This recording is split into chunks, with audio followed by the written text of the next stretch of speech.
ingin menekankan bahwa pribadi Allah bukan hanya Roh Kudus itu dibuktikan melalui namanya, dia ilahi, tapi juga dibuktikan melalui sifat-sifatnya. Nah, sifat-sifat yang saya sampaikan, pertama Allah Maha Tahu, kedua Maha Hadir, ketiga Allah Maha Kuasa. Bumi belum berbentuk dan kosong, roh Allah melayang-layang di atas permukaan air ingin menjelaskan. Bukan tidak ada langitnya, bukan tidak ada buminya. Sudah ada, tetapi langit belum menempati porsinya. Bumi belum menempati porsi. Kemahakuasaan Allah itu ditunjukkan dengan Allah tetap mengontrol, menguasai, mengendalikan ciptaan tersebut. Kemudian Allah Maha Benar. Roh Kudus Maha Benar.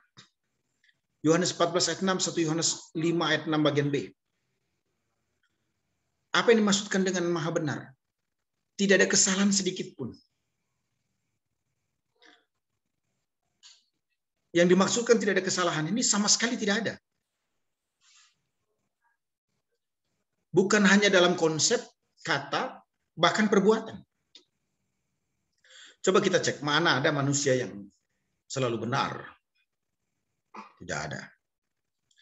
Kemudian Maha Kudus, Lukas 11 ayat 13. Roh Kudus itu Maha Kudus. Bukan hanya suci, tapi Maha Suci. Kalau kita mengalami yang namanya possession sanctification, disucikan secara posisi. Dari Adam dan Hawa bukan keturunan orang berdosa, kemudian berbuat dosa lagi. Makanya perlu yang namanya progressive sanctification. Kemudian ada yang namanya perfected sanctification. Penyucian secara perfect. Satu tindakan yang final. Waktu Kristus datang di angkasa menyebut kita sebagai salah-salahnya. Kemudian Maha Hidup, Roma 8 ayat 2 dan 11. Saya ingin sampaikan dalam kesempatan ini, kenapa kok Yesus itu disebut sebagai manusia sejati dan Allah sejati. Karena Tuhan itu atau Allah itu, Roh Kudus itu, Yesus Kristus secara ilahi tidak pernah mati. Makanya disebut Allah yang Maha Hidup. Terus Roh Allah itu Maha Hikmat, Yesaya 40 ayat 13 ya. Artinya hikmatnya tak terselami. Tidak dibatasi oleh pengetahuan. Kecerdasan manusia itu kan dibangun di atas ilmu yang merupakan hasil temuan atau experience. Sementara Tuhan itu tidak perlu belajar karena dia Maha Hikmat.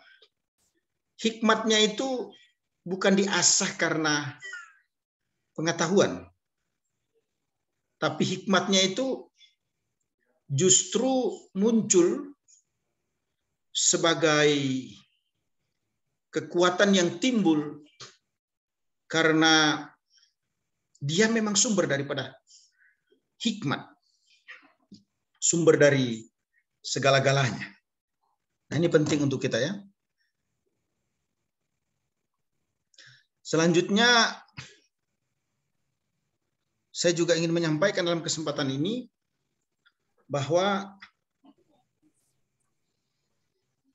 Thyssen atau Henry C. Thyssen sebagai penulis kawan yang luar biasa memberikan penguatan atau peneguhan bahwa sifat-sifat yang dimiliki oleh Roh Kudus itu bukan hanya sekedar berkepribadian. Jadi Roh Kudus itu bukan hanya berkepribadian ilahi,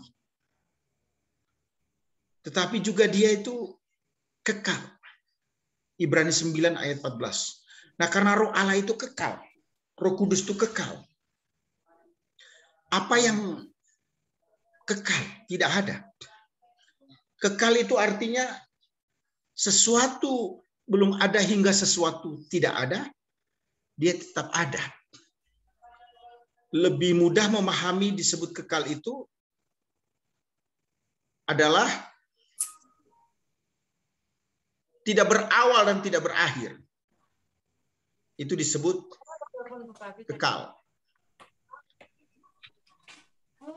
Bukan hanya kekal menurut Henry Chettison, tetapi dia juga maha tahu, dia sepakat. 1 Korintus 2 ayat 10 sampai dengan ayat 11.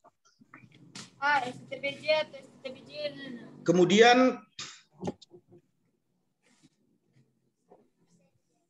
dia juga maha kuasa menurut Henry Chettison. Lukas 1 ayat 35 dan maha hadir. Mazmur 139 ayat 7 sampai dengan ayat yang ke-10. Selanjutnya dibuktikan melalui karyanya. Jadi Roh Kudus itu dibuktikan melalui karyanya. Nah, karya Roh Kudus merupakan pekerjaan atau tindakan yang hanya dapat dilakukan oleh Allah. Itu sebabnya dia ilahi. Dia ilahi ya. Nah, perhatikan baik-baik. Karya Roh Kudus itu apa? Menciptakan. Kejadian 1 ayat yang kedua ya. Terus bukan hanya menciptakan sesuatu yang tidak bisa diciptakan oleh yang lain kecuali oleh Allah itu sendiri. Nah, ini menarik nih. Yang kedua, mewahyukan Alkitab, 2 Petrus 1 ayat 21, 2 Timotius 3 ayat 16. Tidak pernah orang berbicara atas nama Tuhan kalau bukan atas dorongan Roh Allah. Setiap firman yang keluar dari mulut Allah itu mengalami yang namanya tepnostos, dihembuskan oleh Roh Allah. Siapa yang mewahyukan Alkitab? Begitu hebat, dari Kejadian sampai Wahyu tidak bertentangan. Jangankan membandingkan PL dengan PB.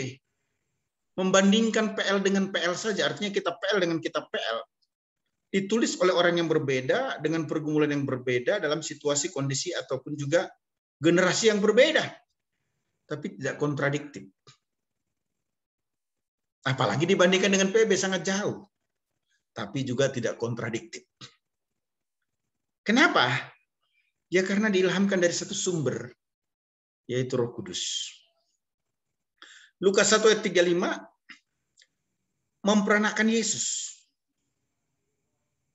di mana roh dan kuasa Allah yang Maha Tinggi itu sejajar ya. Artinya Roh Kudus ini luar biasa. Yang membuat Maria bisa hamil bukan atas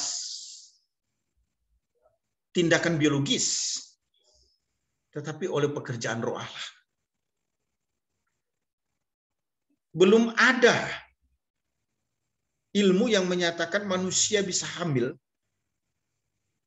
tanpa tindakan biologis. Itu tidak ada. Tidak ada ya. Kecuali pada Yesus karena pekerjaan Roh Kudus. Apalagi meyakinkan Yohanes 16 ayat 8. Orang tidak bisa terima Yesus sebagai Tuhan dan Juru Selamat pribadi. Karena Yesus itu raja yang hina. Dia mati di atas kayu salib. Bukan tokoh yang hebat secara manusia. Dia anak tukang kayu. Matinya disalib. Hidupnya prosentasinya lebih banyak kepada orang yang bermasalah. Orang miskin, orang sakit, orang tidak bermoral, debt collector, dan lain sebagainya. Susah untuk menerima dengan akal Yesus Tuhan. Tapi yang menarik, ketika Roh Kudus menjamah hati setiap orang, penjahat kaliber kelas dunia sekalipun juga bisa berubah karena pekerjaan Roh Kudus. Itu siapa yang bisa mengubah kalau bukan Roh Kudus di dalam diri seseorang? Impossible. Tidak mungkin itu. Roh Kudus saja yang bisa mengerjakan hal tersebut. Yang meyakinkan orang akan dosa, penghakiman, maupun kebenaran. Siapa Roh Kudus? Semua orang berbuat dosa dan butuh Tuhan. Yesus adalah kebenaran, jalan untuk menuju surga. Penghakiman pasti diberikan kepada manusia. Bagi orang percaya adalah hidup kekal, bagi yang tidak percaya neraka. Kemudian dia menjadi pengantara. Roma 8 ayat 26 ya. Antara kita dengan Bapa, bisa juga dikatakan dia menjadi pensyafaat. Mengantarai maksud saya, sorry ya. Bukan Yesus, ini kita bicara Roh Kudus. Menyucikan, 2 Tesalonika 2 ayat 13. Menginsapkan, Yohanes 16 ayat 8. Melahirbarukan, Yohanes 3 ayat 5 sampai dengan 6. Saya kira kita tidak asing ya. Ada banyak orang yang sudah jadi Kristen sejak lahir, tapi perilakunya tidak bertobat. Bahkan mungkin lahir dari keluarga pendeta. Tapi kalau dia berjumpa dengan Tuhan, dia bisa born again. Lahir baru. Dan itu tidak bisa terjadi kalau bukan pekerjaan Roh Kudus. Hanya Roh Kuduslah yang bisa mengerjakan itu. Dengan caranya yang ajaib. Kemudian kita lihat prosesi Roh Kudus. Nah, istilah prosesi yang dimaksudkan adalah upaya untuk menjelaskan hubungan yang kekal antara Roh Kudus dan pribadi-pribadi lainnya dari Tritunggal ya. Dikatakan ia keluar dari mereka.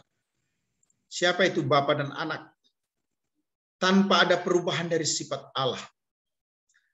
Menurut sejarah konsep ini dirumuskan dalam pengakuan Konsili Konstantinopel ya, pada tahun 381 Masehi.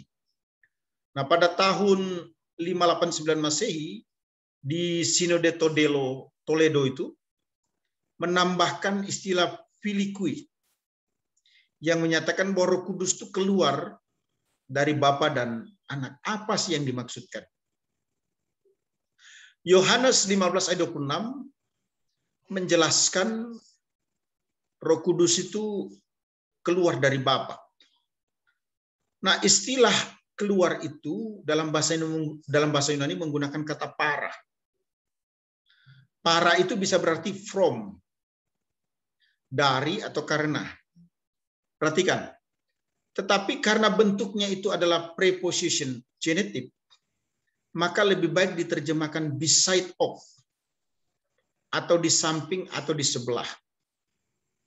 Di mana gagasan istilah para ini keluar dari Anak itu yang dijelaskan juga dalam Galatia 4 ayat 6, Roma 8 ayat 9, dan Yohanes 16 ayat 7. Istilah keluar ini lebih berhubungan dengan proklaim. Proklaim dari karya yang menonjol di saat yang berbeda. Itu maksud parah. Jadi tolong jangan diplesetkan penjelasan Yohanes 15 ayat 26 ini ya. Yesus keluar dari, Roh Kudus keluar dari Bapa. Jadi Bapa melahirkan Roh Kudus. Ya, mohon maaf. Semestinya kita tidak terlalu berani untuk menjelaskan teks jika kita belum paham mengerti teks itu dengan baik. Dalam kemurahan Tuhan, Saya ini latar belakangnya bukan orang percaya. Karena ingin menjadi hamba Tuhan, pelayan Tuhan, dengan tidak bermaksud negatif. Dalam kesempatan ini, saya belajar. Saya belajar dengan sungguh-sungguh. Kenapa? Karena saya takut membuat jemaat menjadi sesat.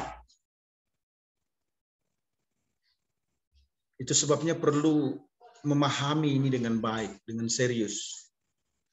Supaya tidak menyesatkan umat. Jadi Roh Kudus keluar dari Bapa.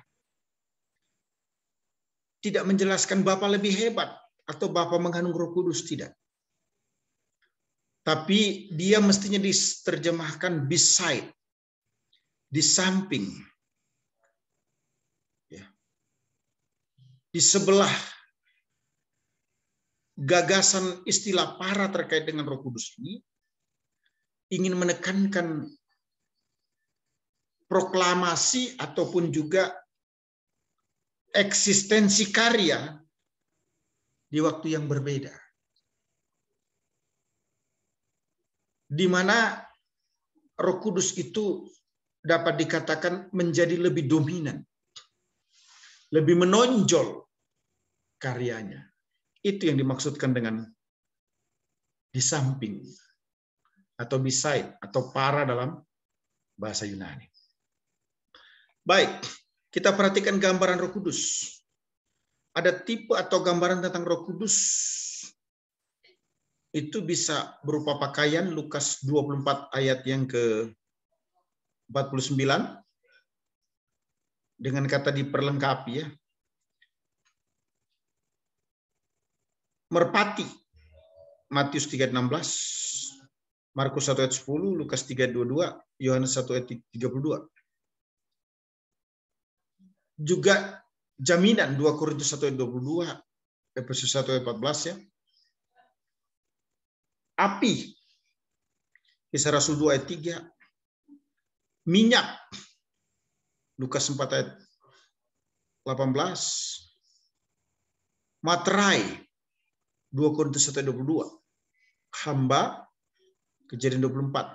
Air, Yohanes 4 ayat 14. Angin, Yohanes 3 ayat 8.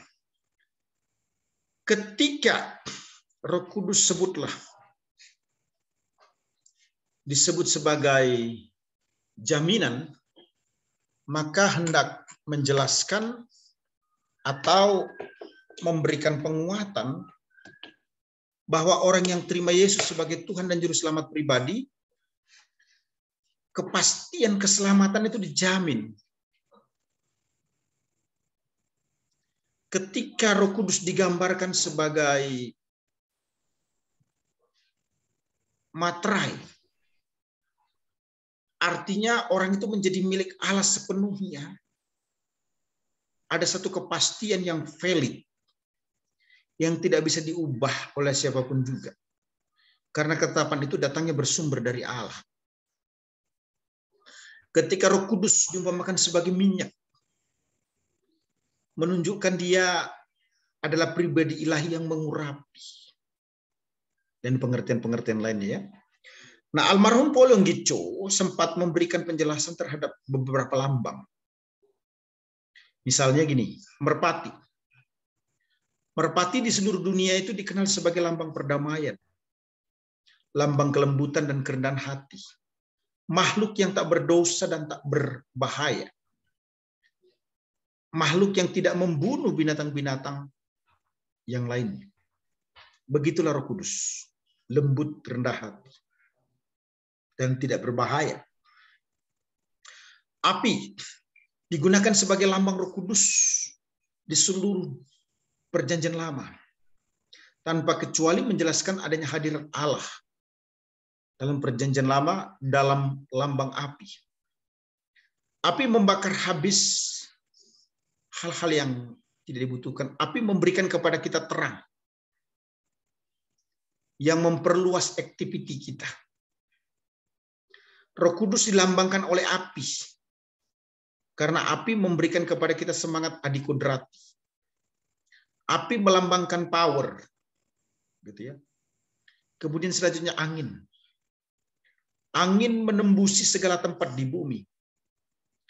Angin itu udara yang bergerak terus-menerus, di mana kita tidak dapat mengendalikan angin seperti yang kita kehendaki, ya.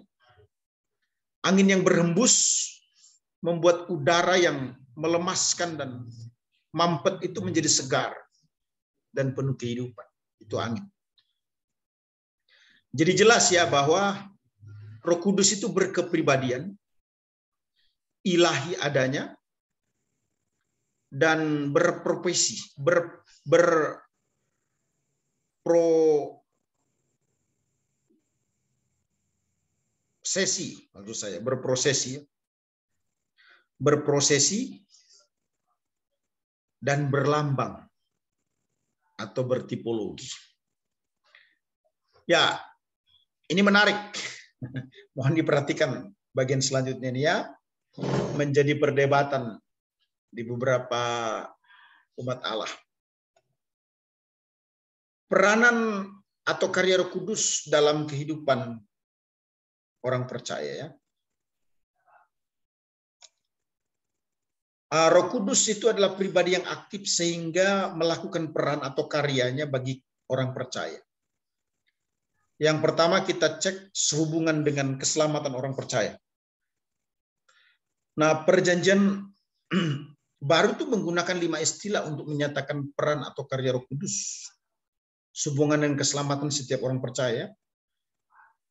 Kelima istilah itu, pertama meyakinkan convicting, kedua melahirkan kembali regenerating, ketiga memeteraikan zealing, keempat membaptiskan baptising, kelima mendiami atau indwelling. Sedangkan untuk proses penyucian selanjutnya atau dikuasai, dikendalikan, dikontrol oleh Roh Kudus disebut filling. Nah, kita akan bahas satu persatu ya. Meyakinkan atau convicting. Itu bisa dicek dalam Yohanes 16 ayat 8 ya. Pengertian meyakinkan itu dapat dipahami sebagai karya Roh Kudus yang menyadarkan atau menginsapkannya.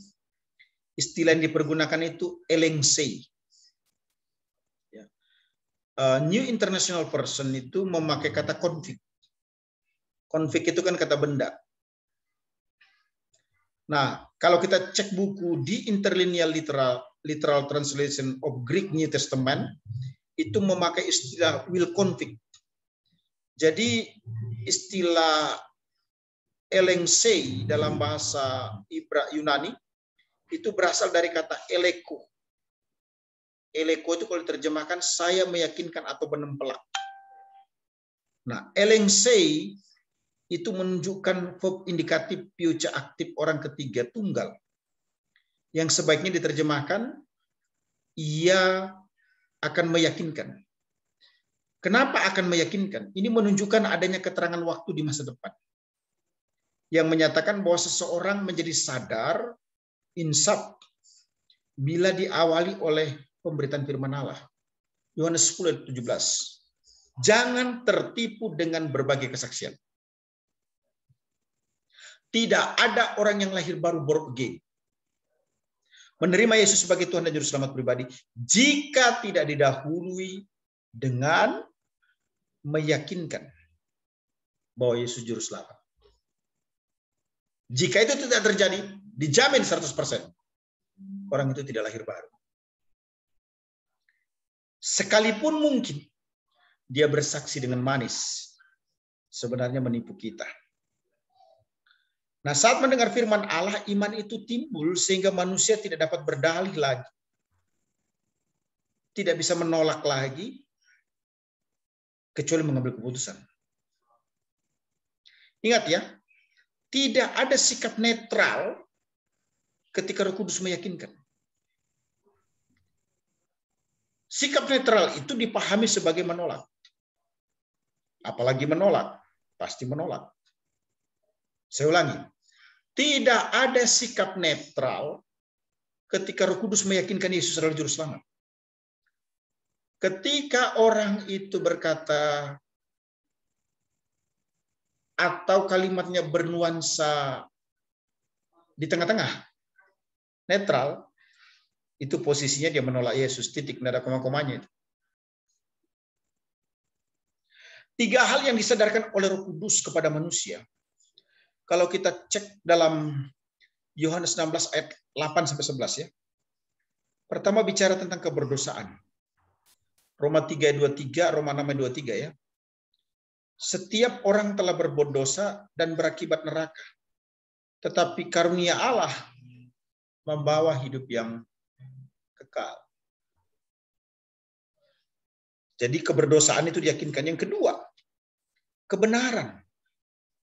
Kebenaran apa? Yesus bangkit dan kembali kepada Bapa, yang menunjukkan bahwa maut atau neraka telah dikalahkan. Bahkan Yesus menyediakan tempat bagi orang-orang percaya. Kemudian yang ketiga, penghakiman yang akan datang. Maksudnya akan terjadi kedatangan Kristus kedua kali untuk menjemput orang percaya. Dan selanjutnya menghakimi orang-orang yang tidak percaya. Elengse, bentuknya indikatif future.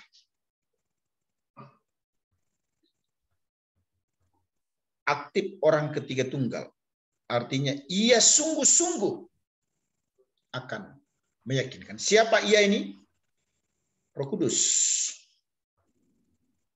Dia meyakinkan Yesus Juru Selamat yang harus didahului dengan pemberitaan firman Allah. Yang kedua adalah melahirkan kembali atau regenerating. Titus 3 ayat yang kelima. Nah, istilah yang dipergunakan itu paling genesias. Dari akar kata paling genesia. Nah, paling genesia ini yang berarti regeneration atau melahirkan kembali ya. Paling genesias ini mengambil bentuk verb indikatif aorist aktif orang ketiga tunggal yang sebaiknya diterjemahkan ia telah melahirkan kembali. Nah, kelahiran kembali ini adalah kegiatan Allah untuk menuangkan hidup baru. Di mana waktu terjadinya kelahiran kembali itu saat seseorang terima Yesus. Penyebabnya karena pekerjaan Roh Kudus. Bukan perbuatan baik dari manusia. Efesus 2 ayat 8 sampai 9 berkata, sebab karena kasih karunia kamu diselamatkan oleh iman. Itu bukan hasil usahamu, itu bukan hasil pekerjaanmu, tetapi pemberian Allah. Efesus 2 ayat 13, Filipi 2 ayat 13, itu lebih strong lagi. Allah yang mengerjakan di dalam diri kamu menurut kerelaan, kemauan ataupun kehendaknya. Jadi orang Minahasa bilang, malintanglah gitu keinginan. So ingin sekali berubah, kalau tidak disertai pekerjaan Roh Kudus, bisa tobat dan kumat. Tobat dan kumat terjadi karena apa? Karena bukan dikerjakan oleh Roh Allah. Saya ulangi, tobat dan kumat. Jadi ada tobat, ada kumat. Setelah dia tobat, dia kumat. Setelah kumat, dia tobat. Setelah dia tobat, dia kumat. Tomat. Itu terjadi karena orang itu ingin berubah tanpa kekuatan Roh Kudus. Itu penting itu ya. Nah,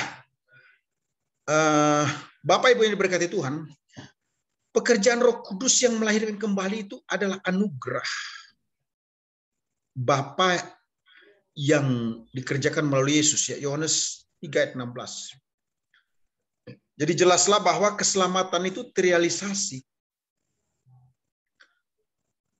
atas kerjasama Tritunggal.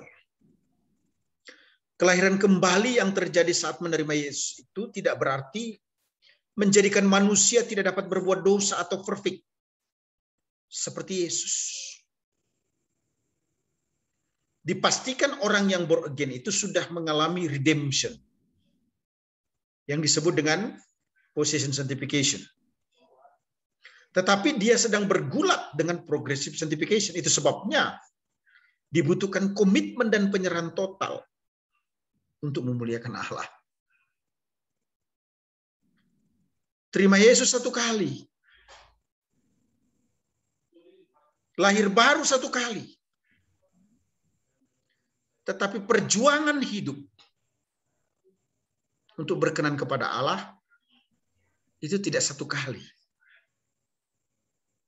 Berulang-ulang kali.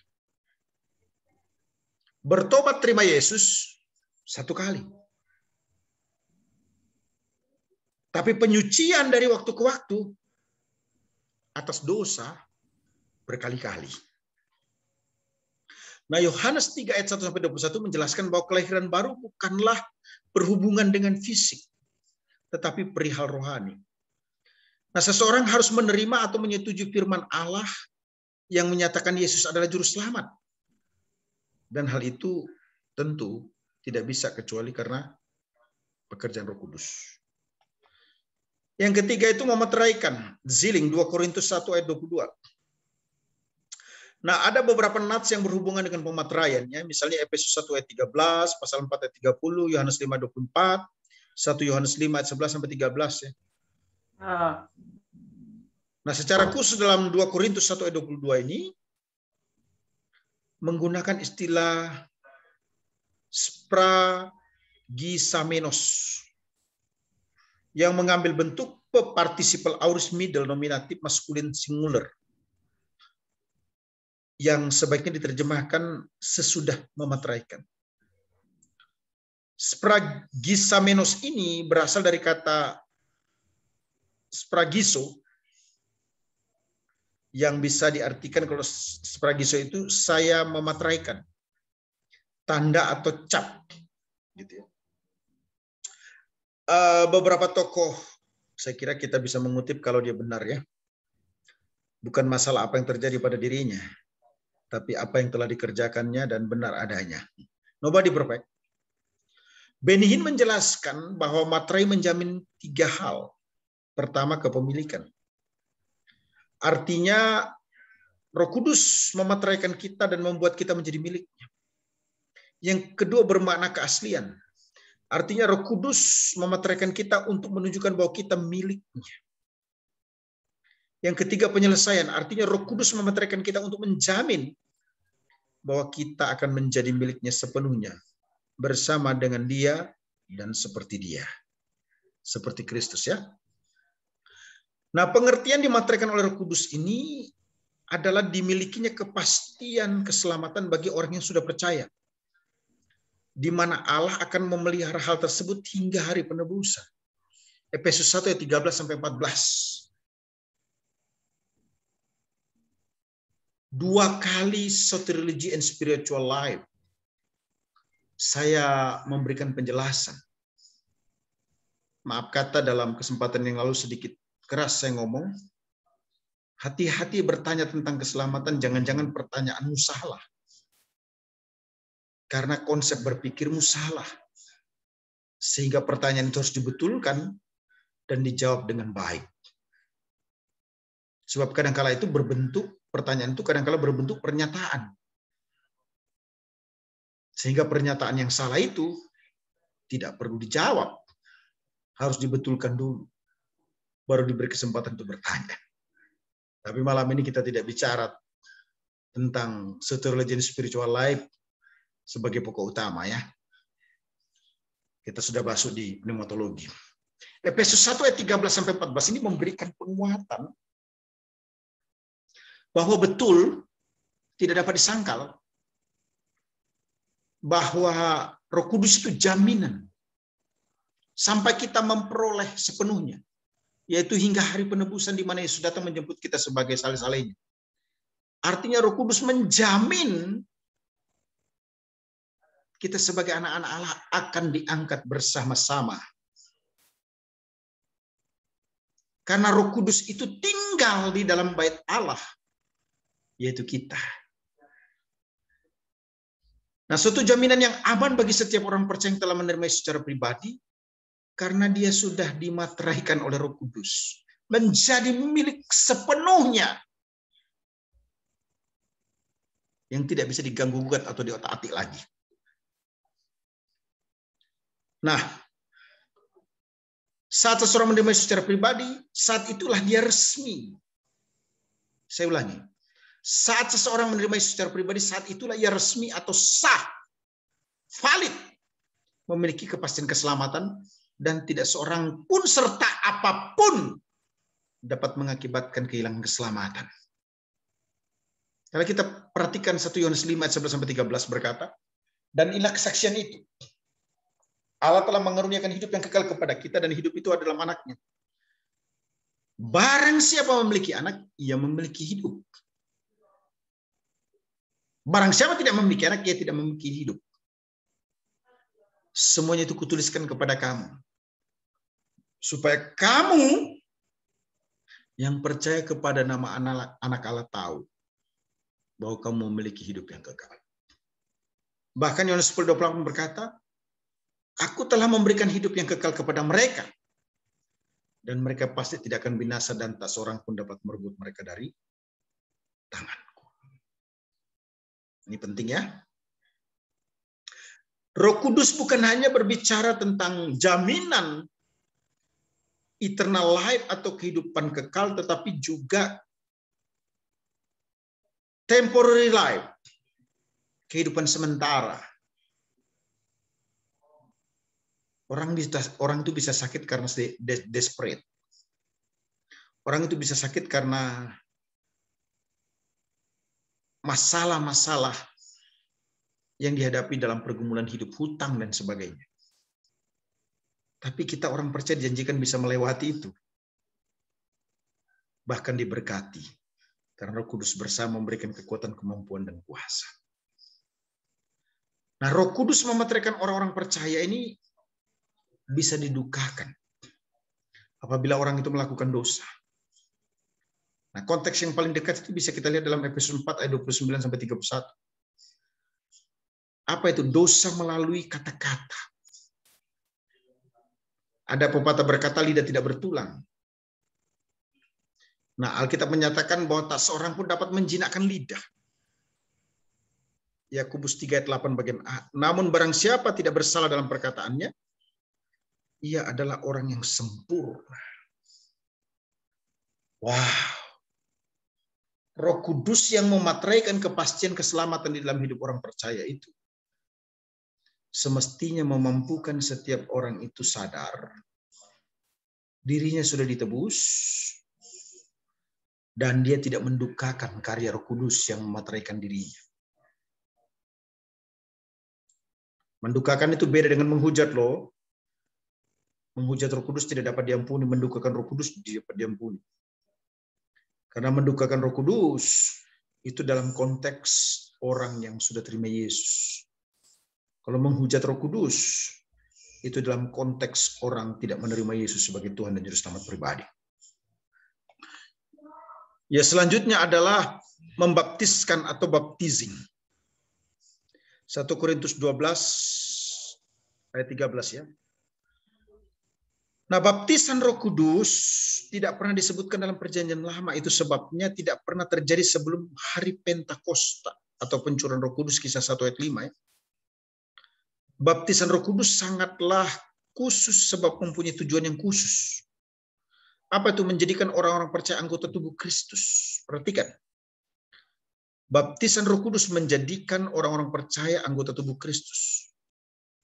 Maaf nih ya. Tidak satu pun ayat dalam Alkitab yang merupakan nasihat atau perintah seseorang dibaptis Roh Kudus setelah peristiwa pencurahan Roh Kudus dalam peristiwa Pentakosta. Baptisan Roh Kudus sekali untuk selama-lamanya. Baptismen yang mengambil bentuk verb indikatif aorist passive, orang pertama jamak, sebaiknya diterjemahkan kita telah di masa lalu dibaptis. Kapan tuh waktu terima Yesus? Perlu diperhatikan bahwa tense aorist menyatakan telah terjadi atau lebih jelas lagi menunjukkan suatu peristiwa yang terjadi sekali bagi setiap orang dan tidak terulang kembali bagi orang yang sama. Kenapa? Karena baptisan Roh Kudus itu menjadikan orang percaya milik Kristus, anggota tubuh Kristus, di mana Kristus menjadi kepala dan kita adalah tubuhnya. Baptisan Roh Kudus di kalangan karismatik merupakan karya kedua setelah keselamatan. Jadi second blessing adalah baptisan Roh Kudus. First blessing adalah salvation. Nah, Charles Ryrie menulis, tidak diragukan lagi aliran Pantekosta. Aliran ini menekankan baptisan Roh Kudus sebagai karya karunia yang kedua untuk memperoleh kuasa dan mengutamakan kembalinya pengalaman semua karunia yang telah diberikan dan digunakan dalam perjanjian lama, perjanjian baru. Jadi baptisan Roh Kudus yang menurut orang Pantekosta atau karismatik sebagai second blessing, saya kira itu ranah yang harus kita hargai dan hormati bagi yang berbeda. Tetapi bagi orang Injil, baptisan Roh Kudus dialami sekaligus ketika orang itu terima Yesus sebagai Tuhan dan Juru Selamat pribadi. Nah, akibat dari baptisan Roh Kudus itu pertama menjadikan orang percaya anggota tubuh Kristus. Yang dapat diartikan bahwa seseorang akan dibangkitkan bersama dengan Kristus dalam kehidupan baru. Roma 6 ayat 4. Jadi baptisan Roh Kudus berbicara tentang orang itu menjadi anggota tubuh Kristus yang dibangkitkan bersama dengan Dia, yaitu Allah, dalam artian bangkit dari kematian dosa, yaitu hidup baru. Roma 6 ayat 4. Bahkan wajib menggunakan karunia-karunia yang diterima guna memfungsikan tubuh Kristus sebagaimana mestinya. Dalam 1 Korintus 12 ayat 13. Jadi baptisan Roh Kudus menjadikan orang tubuh Kristus yang hidup baru dan efektif dalam menggunakan karunia-karunia Allah. Mengalami baptisan Roh Kudus merupakan dasar dan dorongan untuk memelihara persatuan tubuh Kristus. Itu penting itu ya. Kemudian bicara baptisan Roh Kudus juga berbicara tentang penyaliban bersama Kristus. Menjadi satu dengan Kristus dalam kematian. Artinya mengakui Yesus mati untuk dosa dan mati di dalam dosanya. Yaitu kita artinya ada perpisahan dari kehidupan dosa dan berkomitmen hidup bagi Allah. Roma 6 ayat 1-10 dan Kolose 2 ayat 12. Nah, Charles Ryrie mencoba untuk menjelaskan kekeliruan yang terjadi selama ini antara baptisan Roh Kudus dan kepenuhan Roh Kudus.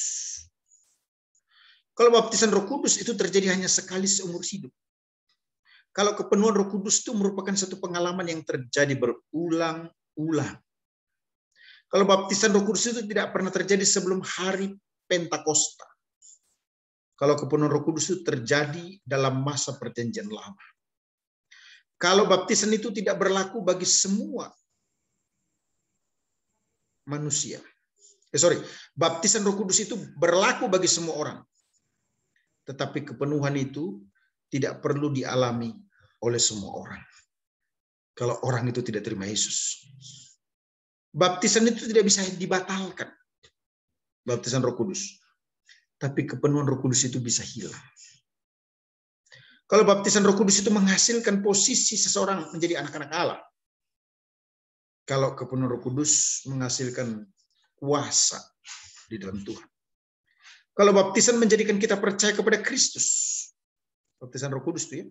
Kalau kepenuhan Roh Kudus terjadi di sepanjang kehidupan orang Kristen. Kalau baptisan Roh Kudus itu tidak ada syaratnya kecuali iman dalam Kristus. Kalau Roh Kudus, kepenuhan Roh Kudus itu ada syaratnya. Apa itu? Tergantung pada penyerahan. Izinkan saya kembali mengutip almarhum Alex Abraham menyatakan demikiannya. Ini orang karismatik loh. Perhatikan pernyataannya yang patut kita dengarkan. Baptisan Roh Kudus hanya satu kali dalam hidup orang percaya. Tapi kepenuhan dan urapan Roh Kudus berulang-ulang kali untuk kehidupan dan pelayanan kita. Contohnya Paulus dalam Kisah Rasul 9 ayat 17, kemudian dipenuhi Roh Allah lagi dalam Kisah Rasul 13 ayat 9, Petrus dalam Kisah Rasul 2 ayat 4, kemudian dipenuhi lagi dalam Kisah Rasul 4 ayat 8 dan 31. Efesus 5 ayat 18 menggunakan kata kerja present imperatif. Artinya berulang-ulang kali. Terus-menerus dipenuhi roh.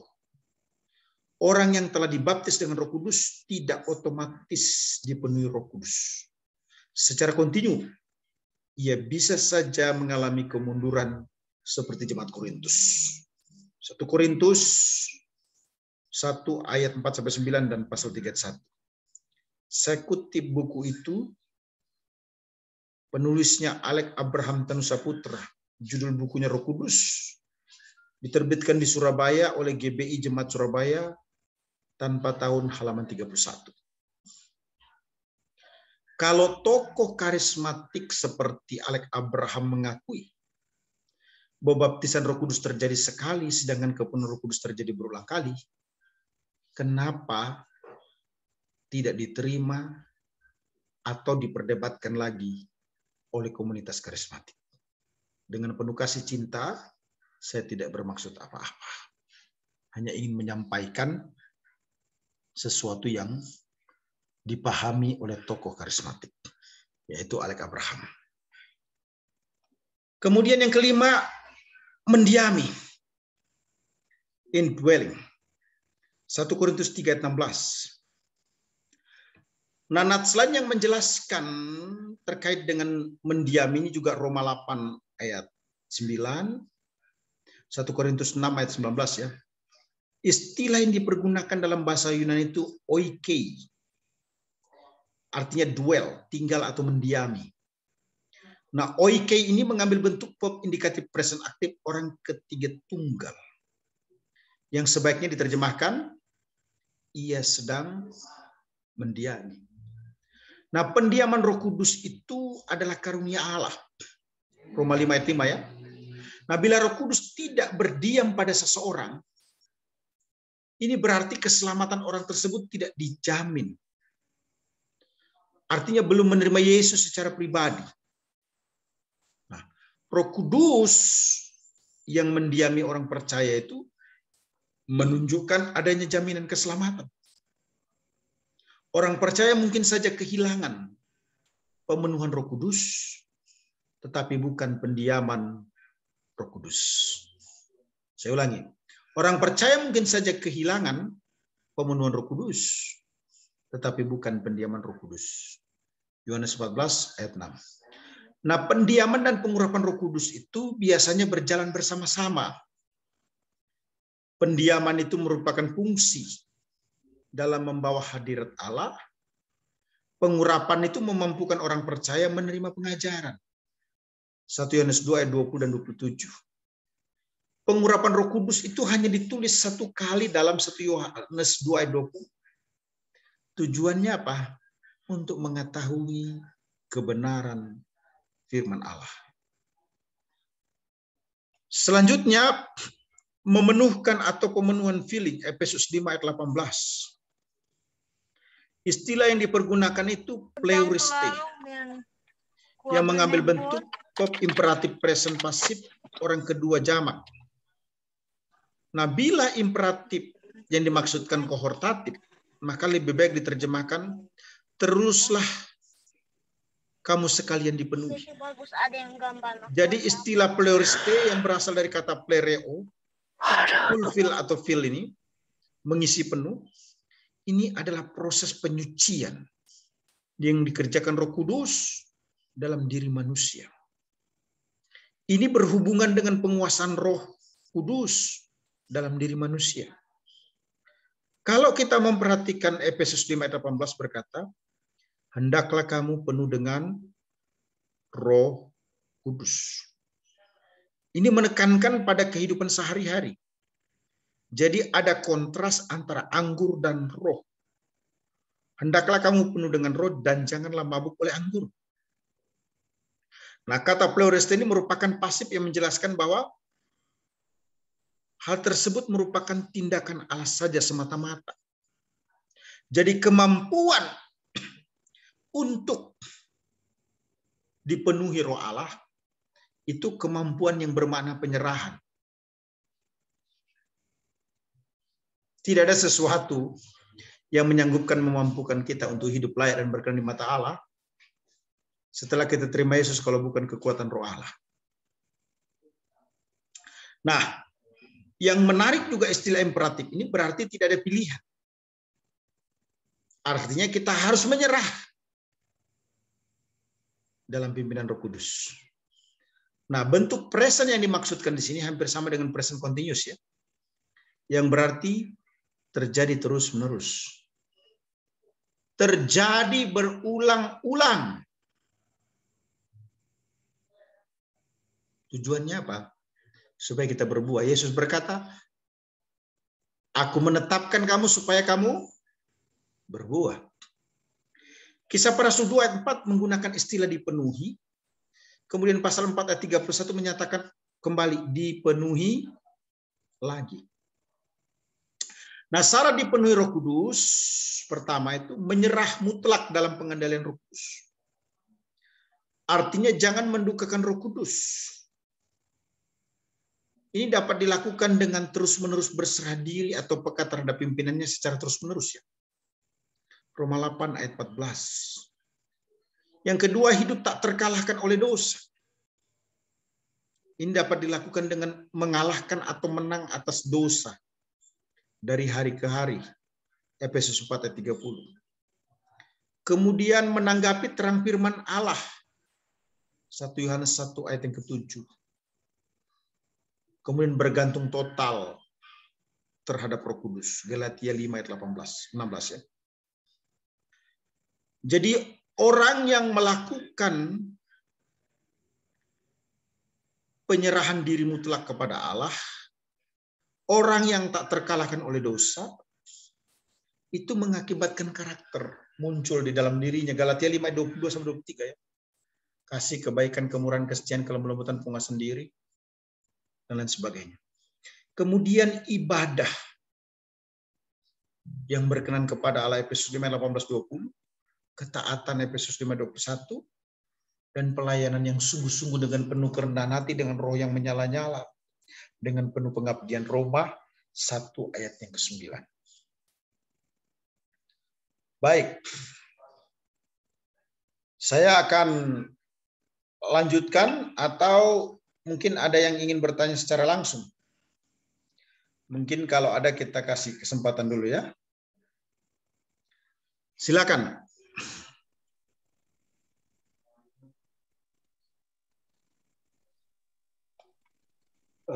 Pak Anas. Ya. Saya mau nanya, kalau kejadian yang di Soe itu pemenuhan Roh Kudus atau ini apa namanya baptisan atau pemenuhan Roh Kudus? Mungkin perlu kita dengar dulu yang Bapak maksudkan seperti apa dengan tuntas supaya teman-teman sahabat bisa paham mengerti ada apa kejadian di Soe. Silakan Pak. Ya, yang saya dengar dari teman-teman itu bahwa terjadi seperti yang terjadi di Kisah Rasul. Ada lidah-lidah api, mereka berbahasa roh, ya. Terus mereka pergi menginjil, ada kegerakan besar untuk memberitakan firman Tuhan. Bahkan salah satu itu sampai ke Amerika yang namanya Meltari. Ya, saya sempat dengar langsung dari kesaksian, ya. Kalau kesaksiannya dari sepupunya Meltari, apa yang terjadi gitu di sana. Nah, ini kalau menurut Pak Anas apa nih? Ini baptisan Roh Kudus atau kepenuhan Roh Kudus gitu? Terima kasih. Ya, memang lagi hangat sekarang dengan tidak mengurangi rasa hormat.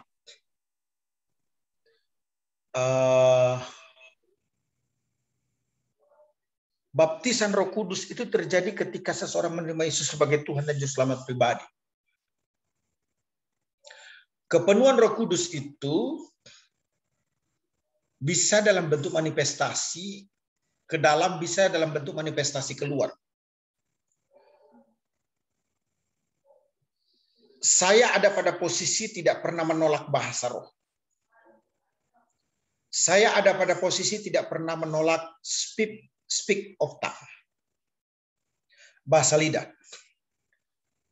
Tetapi harus back to Bible.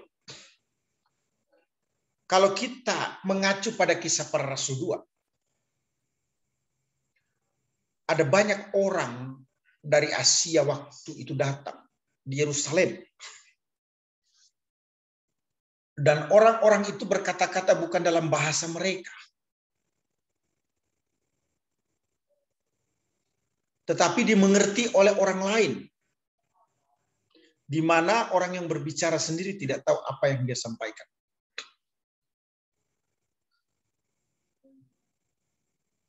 Dan itu dimengerti. Bukan tidak dimengerti. Tapi dimengerti sekalipun oleh orang yang berbicara tidak mengerti. Tapi itu dimengerti dalam bahasa manusia.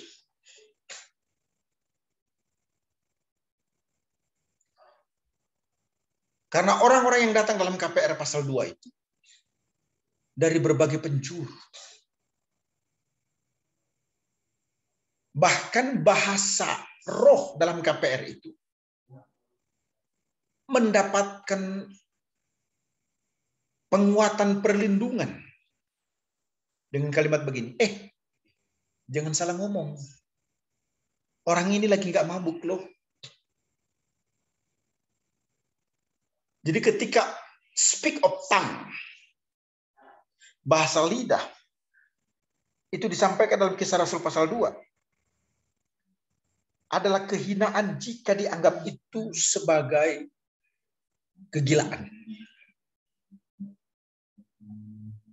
Itu konteks Kisah Para Rasul ya. Ada yang berkata begini, kalau kita lihat Kisah Para Rasul itu kan pengalaman. Pengalaman para rasul. Bagaimana kalau kita melihat doktrin? Baik. Paulus itu memberikan recommended untuk berbahasa roh. Tanda kutip Alkitabiah. Konteksnya Kisah Para Rasul pada waktu itu, Helenisme itu lagi kenceng-kencengnya. Pencerahan lagi kenceng-kencengnya. Ketika seseorang berbicara tentang pertobatan, keselamatan, dalam bahasa orang itu untuk orang itu, dari si A ke si B dalam bahasa yang sama, itu dianggap biasa. Kalau Pak Erik orang Jawa, saya orang Jawa, Pak Erik ngomong tentang keselamatan dalam Yesus dalam bahasa Jawa, itu biasa. Tidak spektakuler, Pak. Tapi ketika Pak Erik yang adalah orang Jawa, saya yang adalah orang Jawa, Pak Erik berbicara dalam bahasa suku orang Papua yang tidak populer, yang tidak dimengerti. Gitu ya. Kepada orang Papua, di mana Pak Erik sendiri tidak tahu apa itu. Tapi orang Papua itu mendengar tentang pertobatan. Itu spektakuler, Pak. Kira-kira begitulah. Jadi saya tidak ada pada posisi menolak ya. Saya ada pada posisi bahasa roh itu adalah karunia. Nah, jika di Soe itu dikatakan hebohnya sampai menginjil ke Amerika, wah saya juga orang kampung Pak. Sudah menginjil sampai ke Amerika juga saya. Jadi tidak ada keistimewaannya berangkat ke Amerika, ke Prancis, Jerman, Hong Kong, Belanda untuk memberitakan Injil itu jika harus dikoneksikan dengan speak of tongue. Tidak bermaksud merendahkan, Pak ya. Sekali lagi tidak.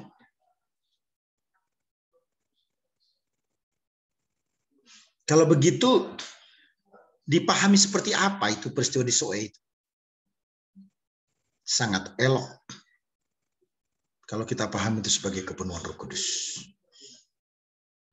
Karena salah satu kepenuhan Roh Kudus efeknya adalah orang itu efektif memberitakan Yesus juru selamat.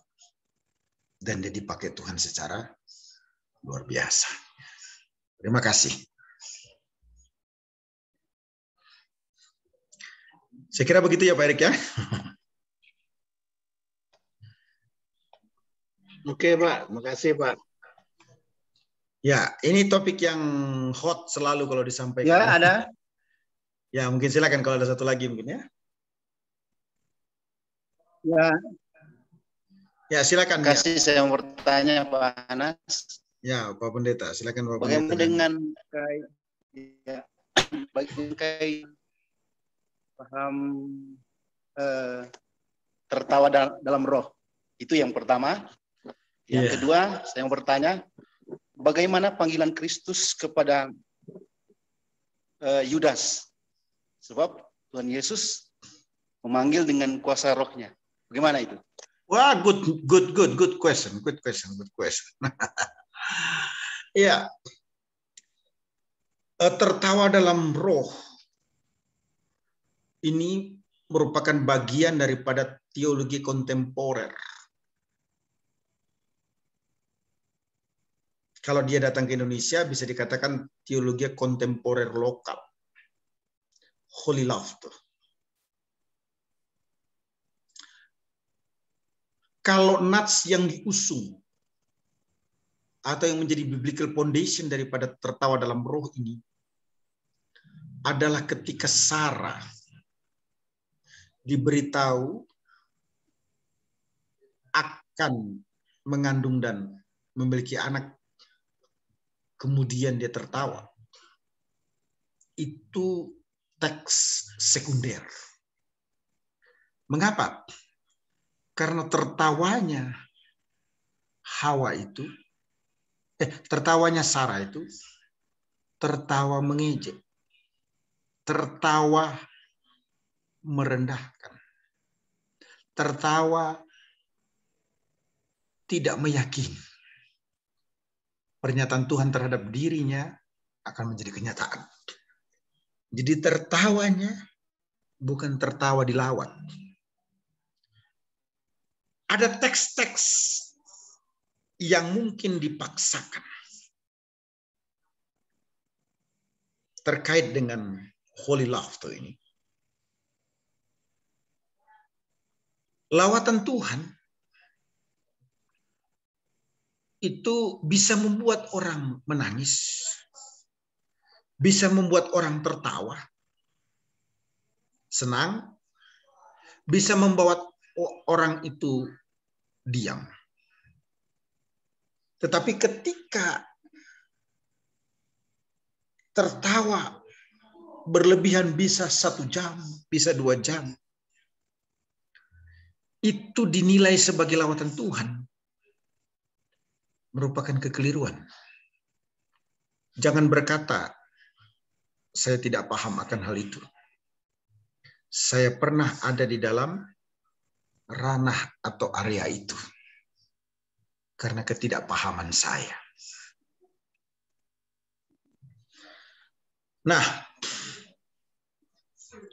jadi lawatan Tuhan itu bukan pada ekspresi yang diakibatkan dalam bentuk fisik.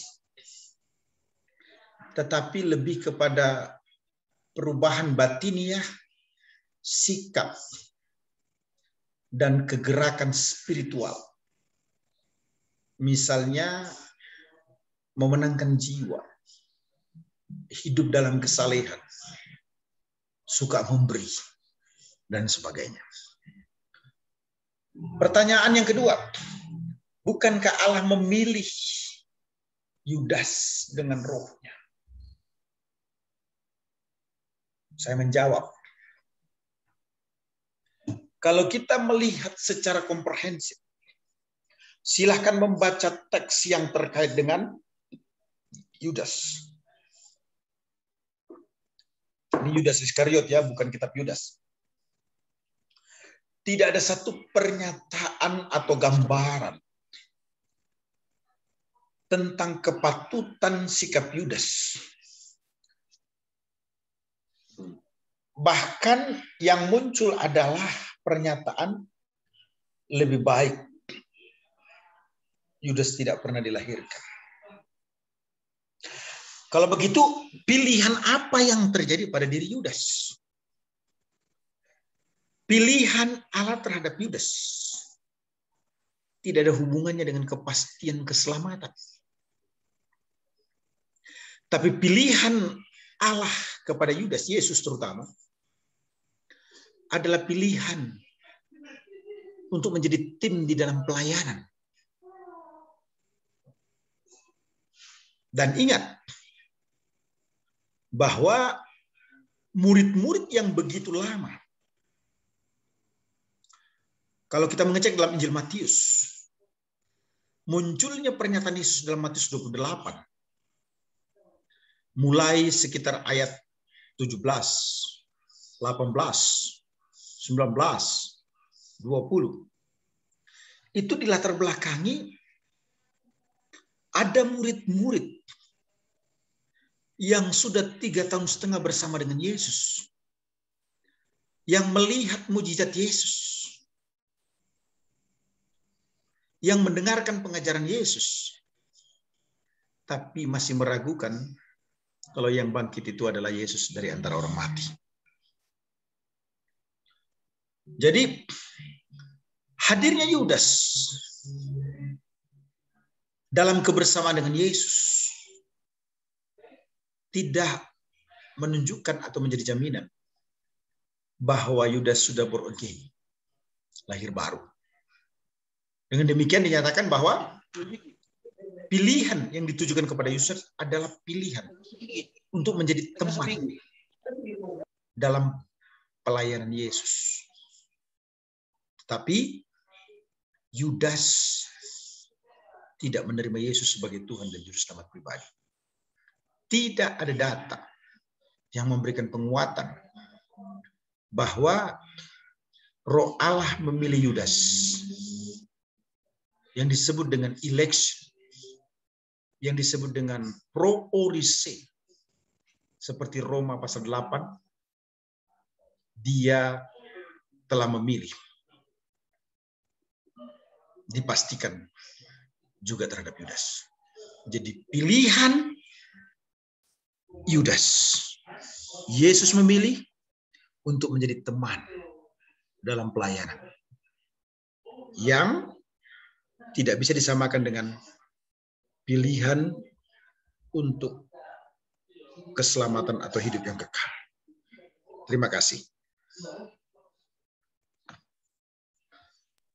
Terima kasih. Terima kasih. Iya. Bagaimana teman-teman? Masih ada yang mau bertanya?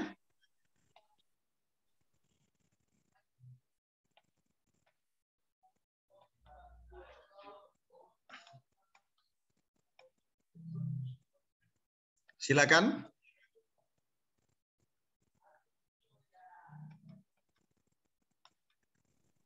Ya, Pak Anas boleh tanya? Ya, silakan.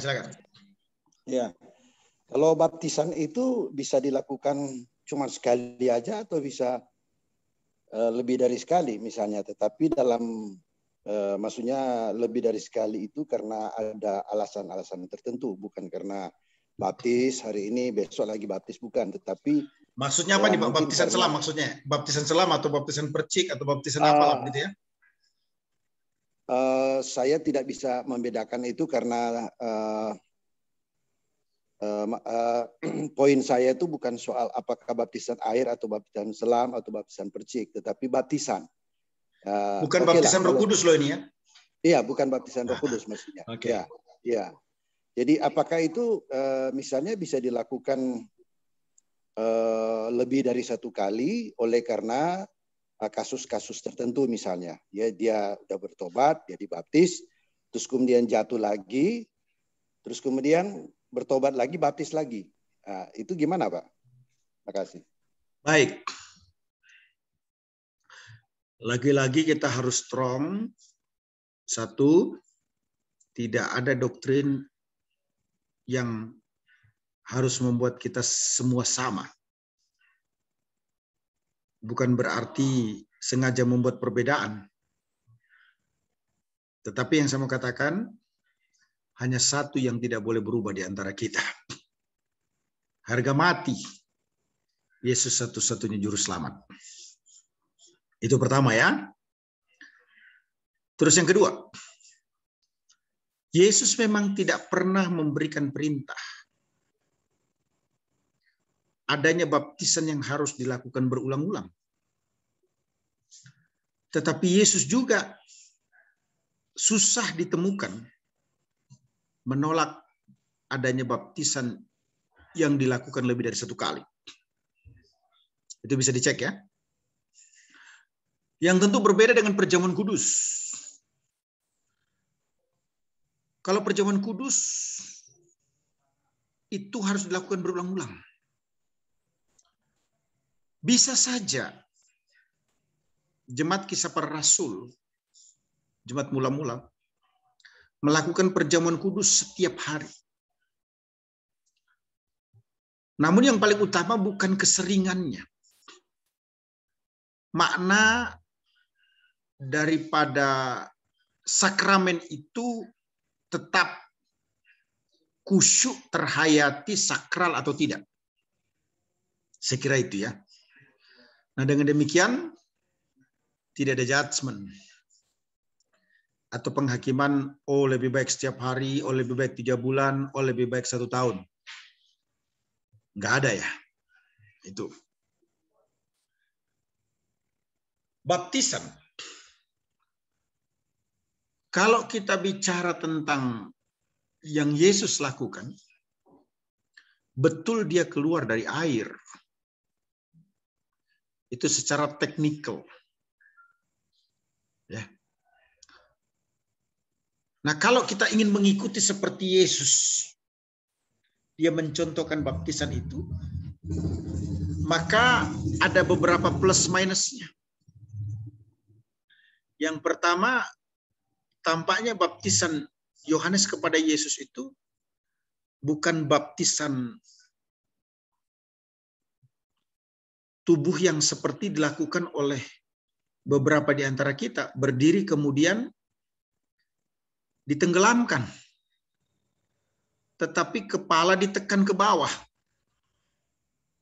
Kira-kira itu bicara teknikal. Bicara teknikal dulu ya. Dengar dulu teman-teman, jangan sampai missing nih.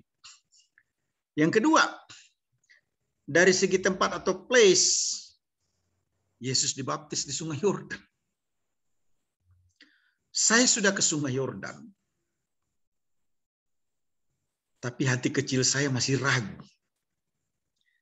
Kalau di Sungai Yordan yang di maksudkan sampai hari ini, itu betul-betul tempat di mana Yesus dibaptis oleh Yohanes Pembaptis. Mengapa demikian? Karena tanah itu mengalami pergeseran. Apalagi itu sudah ratusan, bahkan ribuan tahun. Bagaimana kita bisa memastikan bahwa disitulah tempatnya secara tepat? Tapi kalau mungkin kira-kira, boleh juga. Tapi pertanyaannya, kenapa harus kira-kira tidak di tempat yang tepat sama sekali? Dan kenapa tidak harus, oke, Yohanes Pembaptis sudah tidak bisa membaptis karena sudah mati. Kenapa tidak dibaptis oleh keturunannya Yohanes Pembaptis? Muncul berbagai pertanyaan-pertanyaan atau spekulasi-spekulasi. Dengan tidak mengurangi rasa hormat, di mana kita berada, di situ aturan gereja harus dijunjung. Ketika kita berada di gereja baptislam lah. Karena itu keyakinan yang dipegang teguh oleh pemimpin di mana kita berorganisasi. Kalau baptisan itu percik, diterimalah. Karena di situ seseorang mengambil komitmen untuk bergereja. Namun yang paling utama, apakah baptisan itu percik atau selam, atau bukan percik atau bukan selam, sebutlah begitu. Yang saya mau sampaikan kekeliruannya adalah orang itu belum lahir baru. Sementara baptisan itu hanya ditujukan dan tidak boleh dilakukan kepada orang yang belum lahir baru. Sebab baptisan itu bukan simbol semata, tapi itu sakramen yang Yesus tetapkan. Hanya ada 2 sakramen yang Yesus keluarkan dari mulutnya sendiri. Baptisan dan perjamuan. Perjamuan untuk mengingat selalu kematian Yesus, kebangkitan Yesus. Perjamuan kudus juga begitu. Ada historinya sebenarnya baptisan itu ya. Yang disebut dengan baptisan proselyt. Orang-orang Yahudi, maksud saya orang-orang non-Yahudi yang ingin masuk menjadi anggota komunitas Yahudi dari latar belakang non-Yahudi, dia dibaptis yang disebut dengan baptisan proselyt. Besar kemungkinannya Yesus dengan kebijakannya untuk menunjukkan bahwa seseorang itu masuk dalam komunitas Yesus, maka dia meminta untuk orang itu dibaptis. Kemungkinannya koneksinya begitu. Sehingga muncullah baptisan itu. Terima kasih. Iya, Pak Anas masih sambung boleh? Boleh. Ya, itu kalau bicara baptisan kan ada orang membaptis bukan dengan percik, bukan juga dengan selam. Tetapi saya belum pernah lihat, tapi konon katanya ada pembaptisan pakai bendera. Itu bagaimana Pak Anas? Iya, Saya tidak menyinggung soal denominasi lain, tetapi melihat dari aspek rohani spiritual Kristennya gitu.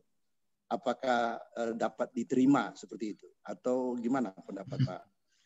Iya, mungkin informasinya yang perlu kita gali. Mungkin karena kesibukan teman-teman dari BK, ini kan kita to the point aja ya. Dicurigai ini kan teman-teman dari BK kan, dari Bala Keselamatan kan. Pendeta-pendeta, mayor-mayor di BK ini teman baik saya, ya, baik yang ada di seputaran Jabodetabek maupun di Sulawesi. Ya. Ini sudah pernah didiskusikan. Jadi tidak pernah sebenarnya BK Bala Keselamatan itu membaptis dengan bendera. Nah, untuk selanjutnya, saya kira saya tidak punya kompetensi untuk menjelaskan hal tersebut. Tetapi pengakuan daripada pelayan atau hamba-hamba Tuhan di BK ini tidak pernah baptisan itu dilakukan dengan bendera. Gitu ya. Mungkin misinformation aja lah ya. Nah, untuk selanjutnya bagaimana BK Bala Keselamatan melakukan baptisan? Saya kira itu saya tidak berkompeten untuk menjelaskan hal tersebut.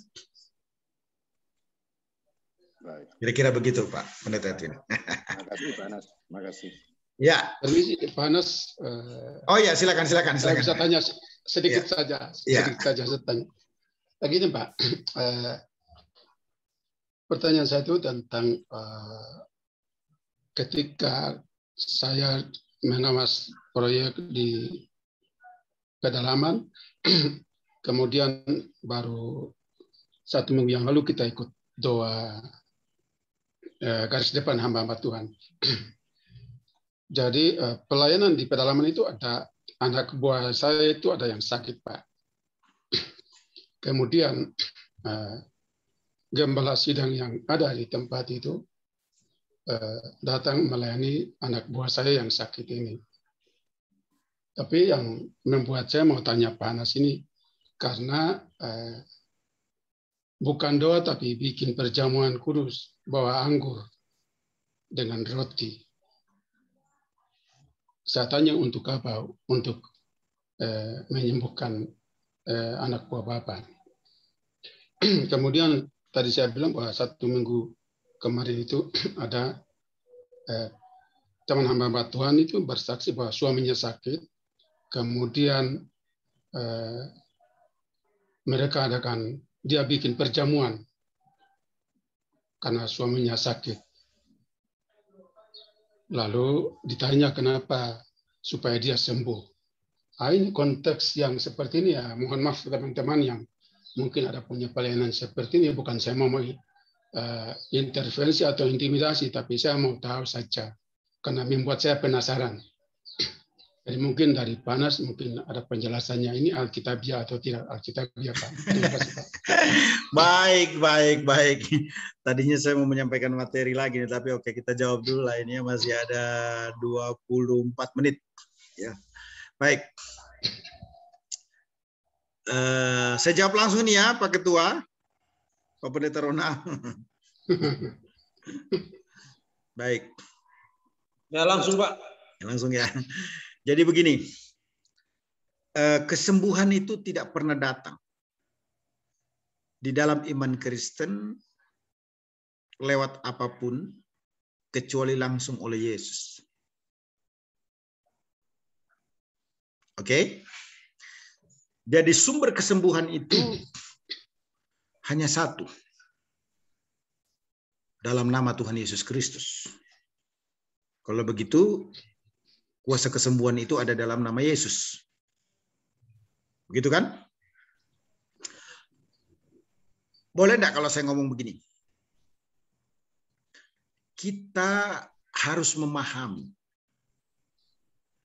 bahwa untuk sampai pada keyakinan penuh, karena Alkitab juga ngomong loh, berdoa tidak boleh bimbang. Berdoa tidak boleh ragu. Orang yang bimbang tidak akan tenang dalam hidupnya. Berdoa dengan ragu tidak mendapat apa-apa. Jadi berdoa harus dengan sungguh-sungguh. Boleh enggak kalau saya ngomong begini? Tidak perlu ada judgment, penghakiman, penilaian terhadap apapun yang dilakukan untuk mengalami kesembuhan. Karena yang paling utama adalah Yesus Kristusnya. Hanya saja hak untuk sampai pada keyakinan Yesus bisa menyembuhkan. Itu terkadang ada gap, ada kekosongan. Saya nggak tahu istilah yang paling enak, apakah gap atau apa ya, pokoknya dimengerti saja. Semacam perlu ada lompatan bagi orang tertentu untuk sampai pada keyakinan penuh Yesus Sang Penyembuh. Yang saya sebut keyakinan penuh itu, satu, bisa minta doa dari pendeta. Dua, bisa minta doa dari para majelis. Tiga, bisa doa sambil berpuasa. Bisa perjamuan kudus. Tetapi ketika dipatenkan kesembuhan harus melalui perjamuan kudus, maka kita sepertinya sudah menempatkan perjamuan kudus dengan menggunakan roti dan anggur. Itu membuat nama Kristus di bawah.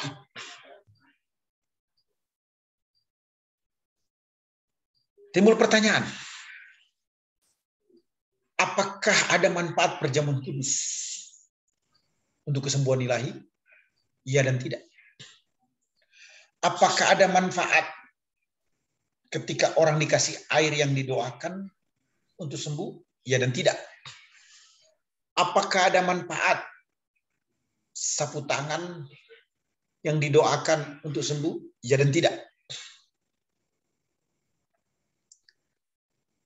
Ada orang